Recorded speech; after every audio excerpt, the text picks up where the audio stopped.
டேஸ்ட்டாக நல்லாயிருக்கும். இப்போ வாங்க வீடியோக்குள்ளே போய் இன்க்ரீடியன்ஸ் என்னென்னு பார்க்கலாம். துவரம்பருப்பு எடுத்து வச்சுருக்கேன். இதில் பார்த்தீங்கன்னா இதில் வந்து புளி தண்ணி நல்லா கரைச்சி எடுத்து வச்சுருக்கேன். இது வந்து குடமிளகா எடுத்து வச்சுருக்கேன். இது வந்து கடுகு. இது பார்த்தீங்கன்னா வெந்தயம். இது வந்து உங்களுக்கு சாம்பார் பொடி எடுத்து வச்சுருக்கேன். இது வந்து மல்லித்தூள். இது வந்து பெருங்காயம்.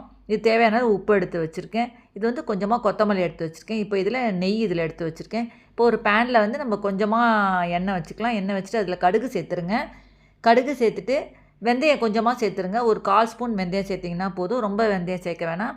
குடமிளகா வந்து இப்போ அதில் சேர்த்துடலாம். இதை கட் பண்ணிவிட்டு அந்த உள்ள விதையெல்லாம் அதெல்லாம் எடுத்துகிட்டு இப்போ அதை கட் பண்ணி வச்சுருக்கேன். இதில் சேர்த்துடலாம். சேர்த்துட்டு அதை நல்லா அப்படியே வதக்கி விட்டே இருங்க. அந்த கடுகு வெந்தயம் அதெல்லாம் சேர்த்து இதை அப்படியே நல்லா வதக்கி விட்டே இருங்க. வேறு என்ன ரெசிபி வேணும்னு எனக்கு கமெண்ட் பாக்ஸில் சொல்லுங்கள். இது ரொம்ப ஈஸியாக சிம்பிளாக ரொம்ப டேஸ்ட்டாகவும் நல்லாயிருக்கும். இப்போ சாம்பார் பொடி பார்த்திங்கன்னா 2.5 ஸ்பூன் சாம்பார் பொடி நான் இதில் சேர்த்துருக்கேன். மல்லித்தூள் வந்து ஒரு 1 ஸ்பூன் மல்லித்தூள் சேர்த்துருக்கேன்.